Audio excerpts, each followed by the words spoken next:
Everyone, welcome back to my YouTube channel. आज हम बात करेंगे कि आप ऐसा क्या कर सकते हैं जिससे कि आपकी जो सोच है वो चेंज हो जाए। मींस आप अगर किसी भी बात को लेकर बार बार नेगेटिव हो जाते हैं, कोई ऐसी सोच जो आपको बहुत परेशान करती है, आप चाहते हैं कि आप खुद को पॉजिटिव रखें, लेकिन उसके बावजूद भी कोई भी ऐसी बातें होती हैं तो आप उसको ना खुद के ऊपर हावी कर लेते हो और परेशान हो जाते हो उन चीज़ों को लेकर जिनको आपने सोच रखा है कि मैं इन बातों को नहीं सोचूंगी या मैं इन बातों को नहीं सोचूंगा और मैं इस तरह की कोई भी बातों को लेकर ना ओवर थिंकिंग नहीं करूँगा। हम ऐसा सोचते तो बहुत बार हैं लेकिन हो नहीं पाता। तो क्यों नहीं हो पाता, या आप ऐसा क्या कर सकते हैं जिससे कि आपने जो सोचा है वो आप कर सको, या फिर ऐसी कोई भी बातें किसी ने आपको बोल दिया है कुछ और वो बातें ना आपके दिमाग से नहीं निकल पा रही हैं, उसको आप चाहकर भी भूल नहीं पा रहे हो और वो बातें जितनी बार आप याद करते हो उतनी बार आप खुद को हर्ट करते हो। तो क्या आप ऐसा कर सकते हो जिससे आप उन सब बातों से मुक्त हो सको, उन सब बातों से आप पूरी तरह से फ्री हो सको और ख़ुद को ना एक पॉजिटिव जोन में रख सको कि हाँ, मुझे अब ऐसी सारी बातें नहीं सोचनी है।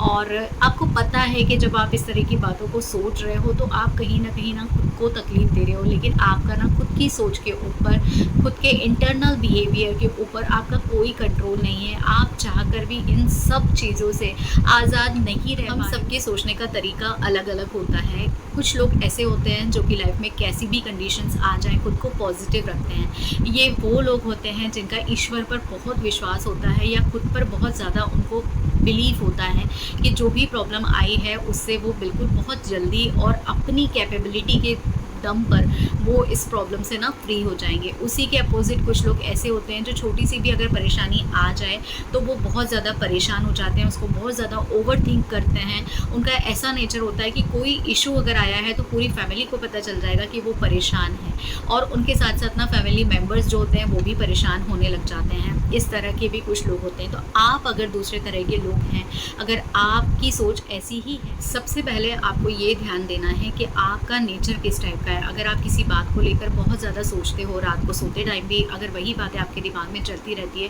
तो यहाँ आपको ज़रूरत है खुद को चेंज करने की। जब आप बातों को बहुत ज़्यादा सोचना स्टार्ट कर देते हो तो आप ना अपनी शरीर को ही नुकसान पहुंचाना स्टार्ट कर देते हो। एंजाइटी, डिप्रेशन, ये सब चीज़ें ना आपकी लाइफ में बढ़ जाता है और कुछ ना कुछ बीमारियां आप अपनी बॉडी के अंदर लेकर आ जाते हो। इसी के साथ ही कभी कभी ये भी होता है कि लाइफ में प्रॉब्लम्स नहीं है, रिश्ते बहुत सही चल रहे हैं, रिश्तों में कोई इशू नहीं है, जो दूसरे प्रॉब्लम्स हैं आपके वो बाहर से आए हैं, लेकिन इन सब चीज़ों की वजह से आप अपने इंटरनल रिलेशंस जो हैं उनको भी पूरी तरह से ख़राब कर लेते हो। तो यहाँ आपको ये सोचने की ज़रूरत है कि क्या आपके रिश्तों से बड़े ये जो इश्यूज़ हैं वो हैं। अगर आपको लगता है कि नहीं है, ऐसा कुछ नहीं है, जितना प्रॉब्लम को आप सोचोगे प्रॉब्लम आपको उतनी बड़ी लगेगी। हर प्रॉब्लम अपने साथ एक सॉल्यूशन लेकर आती है। अगर आपको सॉल्यूशन अभी नहीं भी मिल पा रहा है तो भी आप ये सोचो कि कोई भी परिस्थिति हमेशा के लिए तो एक जैसी नहीं होती है ना, हर परिस्थिति को बदलना ही है। आज जो है वो कल नहीं होगा, वो कल नहीं था, ये भी आप सोचिए। आज अगर आया है तो वो भी चीज़ें टल जाएंगी जो आई हैं, जो आपको परेशान कर रही हैं, जिसकी वजह से आप डिप्रेशन में हो, जिसकी वजह से आप बहुत परेशान हो, तो वो चीज़ें भी आपकी टल जाएंगी। लेकिन नेगेटिव थॉट्स को रोकने के लिए अब आपको जो स्टेप लेना है वो ये लेना है कि जब भी आपको ऐसा लगता है कि कोई बातें आपको परेशान कर रही हैं तो आप ना शांति से एकांत जगह पर बैठिए और उसके बाद में जो भी प्रॉब्लम्स हैं उनको आप सोचिए। एक बार खुद से सवाल कीजिए कि क्या आपके सोचने मात्र से इन प्रॉब्लम्स के सॉल्यूशन हो जाएंगे। अगर आपको लगता है, अगर आपको ये जवाब मिलता है कि हाँ, सोचने मात्र से प्रॉब्लम के सॉल्यूशन नहीं होंगे, तो फिर आपको ज़रूरत है वहीं पर खुद से ये सवाल करने की, जब सॉल्यूशन नहीं होंगे तो आप इतना उसके बारे में क्यों सोच रहे हो। कुछ चीज़ों को ना समय पर छोड़ देना या कुछ चीज़ों को भगवान की मर्ज़ी पर छोड़ देना या भगवान के फैसलों पर छोड़ देना भी कभी कभी ना बहुत सही साबित होता है। किसी चीज़ को पाने के लिए अगर परेशान हो, कोई रिलेशन ऐसा है जिसमें आप चाहते हो कि वो रिलेशन आपका जुड़ जाए लेकिन वो नहीं हो पा रहा है, तो कभी कभी ना आप इन चीज़ों से लेट गो करो, वहाँ से खुद को ना मूव ऑन करने की तरफ ध्यान दो। कभी कभी ये भी होता है कि हमें ऐसा लगता है कि नहीं, ये चीज़ हमारे लिए बहुत अच्छी है, लेकिन भगवान की प्लानिंग हमारे लिए उससे ज़्यादा बेटर होती है। आप जो सोच रहे हो उससे भी ज़्यादा अच्छा कुछ आपके लिए आगे रखा हुआ है, लेकिन आप जहाँ पर हो वहाँ से आप एक स्टेप भी आगे बढ़ने के बारे में सोच ही नहीं रहे हो, आप वहीं अटक कर बैठ गए हो। तो उस वजह से भी कभी कभी आप प्रॉब्लम में भी रहोगे, और जो चीज़ें आपके सामने आ रही हैं, कुछ अच्छे ऑफ़र आ रहे हैं, कोई अच्छी चीज़ें आ रही हैं, तो आप उसको उस तरह से एंटरटेन कर ही नहीं रहे हो, आप उसके बारे में उस तरह से सोच ही नहीं रहे हो। इसके बाद एक अगला कदम आप ये उठा सकते हो कि कोई आपका ऐसा दोस्त हो, सबकी लाइफ में कोई ना कोई ऐसा दोस्त ज़रूर होता है जिसके सामने आप एक आईने की तरह होते हो। अगर आपकी लाइफ में ऐसा कोई दोस्त नहीं है, तो कोशिश करो कि किसी से आपकी इतनी अच्छी बाउंडेशन हो कि आप उसको ना अपनी सारी बातें शेयर कर सको। तो ऐसा कोई रिलेशन अगर आपकी लाइफ में है, चाहे वो आपका दोस्त है, आपका भाई, आपकी बहन, या फिर आपके पेरेंट्स अगर ऐसे हैं, तो उनसे आप अपनी प्रॉब्लम ज़रूर शेयर करो। ऐसा नहीं होता है कि आप अगर अपनी प्रॉब्लम किसी के साथ शेयर करो, जैसे मैंने जो रिलेशंस आपको बताए उनमें से किसी भी रिलेशंस में आप अगर अपनी प्रॉब्लम शेयर करते हो, तो कोई ना कोई पर्सन ऐसा ज़रूर होता है जो आपकी प्रॉब्लम को ज़रूर समझेगा।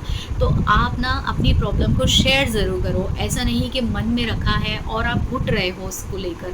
अगर आप ऐसा कुछ भी करते हो प्रॉब्लम को लेकर, अगर खुद ही परेशान हुए पड़े हो, किसी से शेयर नहीं कर रहे हो, तो यहाँ आप अपने लिए गड्ढा कूद रहे हो, आप अपने आप को ही परेशान कर रहे हो, और अपनी लाइफ में आप प्रॉब्लम्स को और बढ़ाते जा रहे हो सकता है जो प्रॉब्लम आज है वो कल नहीं रहेगी, लेकिन उस प्रॉब्लम के कारण आपने अपनी बॉडी में क्या ले लिया है, क्या बीमारी आपने पाल ली है, इसका अंदाज़ा आपको आज नहीं होगा, या आपको आगे आने वाले कुछ दिनों के बाद पता चलेगा कि इन सब चीज़ों की वजह से, इन टेंशन्स की वजह से आपने खुद को कहीं बीपी में ले लिया है, कहीं आपके शुगर लेवल को आपने बहुत बढ़ा लिया है। बहुत सारी ऐसी प्रॉब्लम्स होती हैं, बहुत सारे ऐसे मेडिकल इश्यूज़ होते हैं जो सिर्फ़ और सिर्फ टेंशन्स की वजह से आते हैं, जिनके बारे में हम सभी पूरी तरह से अवेयर हैं। तो अगर आप इन सब चीज़ों को जानते हो, तो फिर क्यों आपको अपनी बॉडी को कोई भी ऐसी प्रॉब्लम देनी है।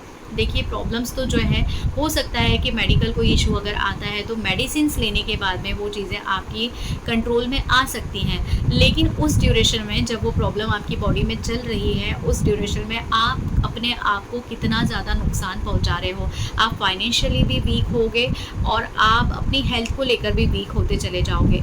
तो सिर्फ़ और सिर्फ आपके सोचने की वजह से इतनी सारी प्रॉब्लम्स और बढ़ सकती हैं। तो उससे ज़्यादा तो आसान यही होगा ना कि आप किसी से अपनी प्रॉब्लम को शेयर करो। दूसरा जो सॉल्यूशन आप ओवर थिंकिंग में या फिर जो भी नेगेटिव थॉट्स आपके मन में आती है उसके लिए आप कर सकते हो, वो मेरा बेस्ट सॉल्यूशन है जो मैं हमेशा से यूज़ करती आई हूँ, और आपको सजेस्ट करूँगी कि अभी तक मैंने जो भी आपको सॉल्यूशंस बताए हैं, अगर आप उनको फॉलो नहीं भी कर पाते हो, तो ये जो सॉल्यूशन है आप इसको ज़रूर फॉलो कीजिएगा। आपको भी हो सकता है उतना ही पसंद आए जितना मुझे पसंद आया है। आप ना स्क्रिप्टिंग करना स्टार्ट करो, आप लिखो जो भी आपको प्रॉब्लम लगती है, जो प्रॉब्लम आपकी लाइफ में है, जिस बात को लेकर आप बहुत परेशान हो। जब आप लिखना चालू करते हो ना, तो आप इतना खुलकर लिखते हो कि वहाँ आपको ये टेंशन नहीं होता है कि सामने वाला जो पर्सन है वो मुझे जज करेगा। वहाँ आप खुद से बात कर रहे हो, आप अपनी अंतरात्मा से बात कर रहे हो, या तो आप गॉड को एक लेटर लिखो। सरेंडर लेटर होता है, जो भी प्रॉब्लम्स हैं आपकी लाइफ में उन सारी प्रॉब्लम को एक पेपर पर उतार दो। इतना खुलकर लिखो कि उस टाइम पर अगर आपको रोना आ रहा है तो आप रो लो। आपको जो भी फील हो रहा है उस टाइम पर ना, उसको पूरी तरह से एक्सप्रेस करो, और उस पेपर पर जितना लिख सकते हो, ये सोचो कि कोई सामने बैठकर आपको सुन रहा है, आपकी अंतरात्मा है, आपके भगवान है। जो कुछ आप जो सोचना चाहो आप उसको उस टाइम पर वैसा सोच सकते हो।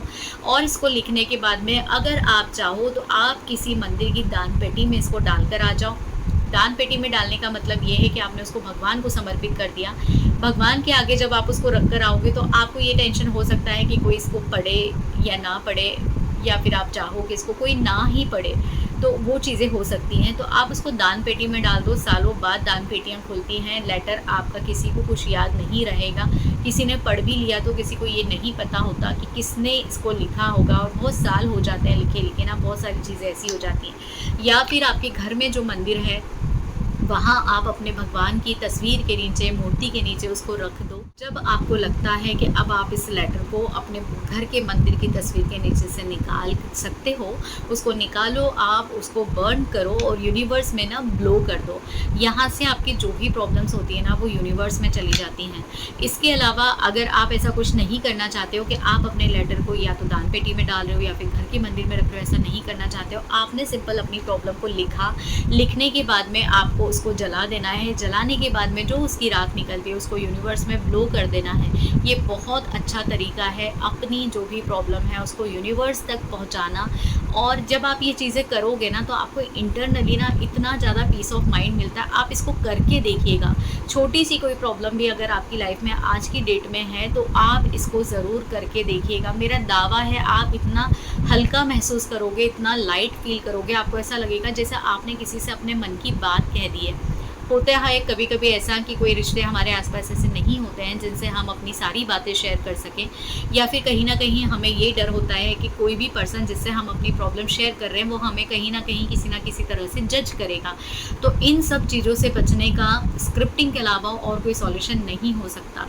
सरेंडर लेटर भगवान को लिखना या फिर सेल्फ लव में होते हुए खुद को लेटर लिखना, अपनी हर एक प्रॉब्लम को एक पेपर पर उतार देना से सबसे अच्छा सॉल्यूशन यही है। इससे अच्छा और कोई सॉल्यूशन नहीं हो सकता। इसके अलावा ना कभी कभी ये भी होता है कि हमारे कुछ करीबी लोग ही हमें कुछ ऐसा शब्द बोल जाते हैं, या फिर हमारे लाइफ पार्टनर हमें कभी कभी कुछ ऐसा बोल जाते हैं जो कि हमें बहुत बुरा लग जाता है और उसको हम दिन भर सोचते रहते हैं। अगर ऐसी भी कोई बातें आपके साथ हो रही हैं, किसी ने कोई बातें आपसे ऐसी कह दी हैं जिनको आपको बहुत बुरा लगा है और आप किसी से कह भी नहीं पा रहे हो, आपको बुरा लगा है, आपने जवाब भी नहीं दिया, बहुत सारी चीज़ें ऐसी होती है लाइफ में। अगर ऐसा कुछ होता है तो सबसे पहले आप ये सोचो कि वो जो बात हुई है वो बात ज़्यादा बड़ी है या वो जो रिश्ता है आपका वो ज़्यादा बड़ा है। अगर वो रिश्ता बहुत ज़्यादा आपके लिए अहमियत रखता है तो बेशक आपने वहाँ पर कोई जवाब नहीं दिया होगा।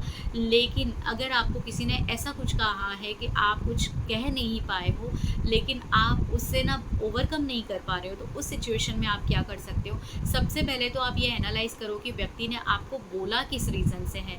क्या उन्होंने जो बोला है, बोलने का तरीका गलत हो सकता है लेकिन बात उन्होंने जो बोली है वो सही बोली है, तो उस चीज़ को ना एक्सेप्ट करो और उसको अपनी ना ताकत बनाओ आप कि हाँ ठीक है, आपने ऐसा बोला है और मैं ऐसा अब आपको करके दिखाऊंगी या करके दिखाऊंगा। अगर आपको किसी ने ऐसा कुछ बोला है ना तो उसको आप ना अपने विल पावर में शामिल कर लो कि नहीं, मुझे अब ऐसा करके दिखाना ही दिखाना है।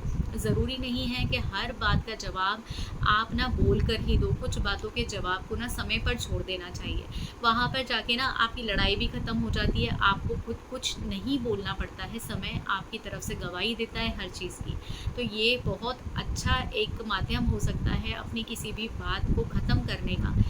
और उसके बाद में अगर कोई बातें, जैसा मैंने आपको बताया कि आपको दुख दे रही हैं, अंदर ही अंदर आप घुट रहे हो उस चीज़ को लेकर, तो स्क्रिप्टिंग करो आप, उससे बेस्ट कुछ भी नहीं हो सकता।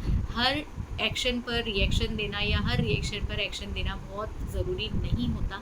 लाइफ में कुछ चीज़ों को भगवान के ऊपर छोड़ दो, लाइफ में कुछ चीज़ों को समय के ऊपर छोड़ दो। इसके बाद जो चीज़ें आपको करनी है वो ये करनी है कि कोशिश कीजिए खुद के साथ कुछ समय बिताने के लिए थोड़ा सा मी टाइम निकालिए। अगर आप एक हाउस वाइफ हैं, अगर आप जॉब में हैं, आप बहुत ज़्यादा बिजी रहते हैं, आपका शेड्यूल बहुत ज़्यादा टाइट रहता है, तब भी आप अपने लिए एक ऐसा मी टाइम निकालो। चाहे आप रात को सोते टाइम खुद के लिए कुछ समय निकालो, खुद से बात करो, जो भी प्रॉब्लम्स हैं उनको सोचो कि क्या प्रॉब्लम्स इतनी बड़ी हैं जो हम उसको इतना ओवरथिंक कर रहे हैं, या फिर क्या सॉल्यूशन निकल सकते हैं, किस तरह से सॉल्यूशन निकल सकते हैं। आपकी समस्या का समाधान आपसे बेटर आपको कोई और नहीं दे सकता। और जब आप थोड़ा सा एक समय निकालते हैं खुद से बात करने का, तो जो अंतरात्मा से आपको जवाब मिलते हैं ना, उससे बेटर आंसर आपको कहीं से भी नहीं मिल सकते। दूसरा, आपको ये करना है कि कोई ऐसा व्यक्ति जो आपको टेंशन दे रहा है, या फिर किसी पर्सन की ऐसी आदत होती है कि दिमाग से आपको कुछ भी जवाब दे दिया, जिन बातों को लेकर आप बहुत परेशान रहते हो, उन लोगों से ना थोड़ी सी एक डिस्टेंस मेंटेन करो, दूरी बना के रखो उन लोगों से। मैं ये नहीं कह रही हूँ कि उस रिश्ते को आप पूरी तरह से नेग्लेक्ट करना स्टार्ट कर दो या फिर आप उसमें कुछ ऐसा व्यवहार करना स्टार्ट कर दो, लेकिन आप एक डिस्टेंस मेंटेन करना स्टार्ट कर दो। कोई भी रिलेशन अगर आपकी लाइफ में ऐसा है जो अपने शब्दों से आपको तकलीफ पहुंचाता है, तो वहाँ आपको क्या करना है ना, आप नपा तुला बोलो, कम बोलो, डिस्टेंस मेंटेन रखो, और उसके बाद में जवाब दो तो ऐसा दो कि सामने वाले को ना लगना चाहिए कि उन्होंने आपको प्रोवोक किया है, लेकिन उसके बावजूद भी आपने बहुत पोलाइटली आंसर किया है। क्योंकि हिस्ट्री कभी भी किसी सामने वाले के सवाल को रिकॉर्ड नहीं करती है, हिस्ट्री हमेशा आपके जवाब को रिकॉर्ड करती है। इसलिए जब भी अपनी बात आपको रखनी हो, आप बिल्कुल ना पोलाइटनेस के साथ में बहुत ही तरीके के साथ अपनी बात को रखो, ताकि आपकी जो बातें आपने बोली हैं वो उस पर्सन को समझ में ना आए, लेकिन जो दूसरे पर्सन हैं वो अगर सुने कि आपने ये बात बोली है और इस तरह से बोली है, तो आपको ना पीठ पीछे भी यही सुनने को मिले कि आपने बहुत तरीके से अपनी बातों को रखा है। तो प्रॉब्लम्स बहुत सारी होती हैं, कहीं फाइनेंशियल प्रॉब्लम्स होती हैं, कहीं रिलेशनशिप्स में प्रॉब्लम होती हैं, कहीं और कोई इश्यूज़ होते हैं। तो सभी ओवरऑल प्रॉब्लम का सॉल्यूशन यही है कि आप स्क्रिप्टिंग करो, आप किसी से परेशान हो, किसी के बिहेवियर से परेशान हो, तो वहाँ आपको किस तरह से ना अपना बिहेवियर रखना है, ये सब चीज़ों को आप समझो। और इस तरह से आप इस तरह की जो भी सोच आपके दिमाग में आती हैं, जो नेगेटिव थॉट्स आती हैं, उनको आप अपने से दूर रख सकते हो। पॉजिटिव आप बुक्स पढ़ना स्टार्ट कर दो, पॉजिटिव जो चैनल्स हैं उनको देखना स्टार्ट कर दो, सेल्फ लव को स्टार्ट कर दो। उसके अलावा आप अगर भगवान से जुड़े हुए हो तो कोशिश करो कि कोई भी एक अच्छा आपने धार्मिक ग्रंथ ले लिया, उसको पढ़ना शुरू कर दो। हनुमान चालीसा का संकल्प ले लो, ऐसा कुछ पढ़ना स्टार्ट कर दो। शिव पुराण पढ़ लो, रामायण पढ़ लो, या फिर आप जिस भी धर्म को बिलोंग करते हो, आपके जो धार्मिक ग्रंथ हैं आप उनको पढ़ना स्टार्ट करो। इससे ज़्यादा और सॉल्यूशंस आपकी नेगेटिव थिंकिंग को रोकने के लिए नहीं हो सकते। यूनिवर्स पर विश्वास करो, भगवान पर विश्वास रखो और लॉ ऑफ अट्रैक्शन पर विश्वास रखो। प्रॉब्लम जो भी है वो आज है, कल नहीं होगी, हर दिन एक सा नहीं रहता है। तो उम्मीद करती हूँ कि इस वीडियो से आपने नेगेटिव थॉट्स को आप किस तरह से कंट्रोल कर सकते हो, ये आपने ज़रूर सीखा होगा। अगर आपको ये वीडियो पसंद आया हो तो इस वीडियो को लाइक कीजिएगा, चैनल को सब्सक्राइब कीजिएगा और ज़्यादा से ज़्यादा लोगों के साथ में इस वीडियो को शेयर कीजिएगा। Thank you so much, thanks for watching.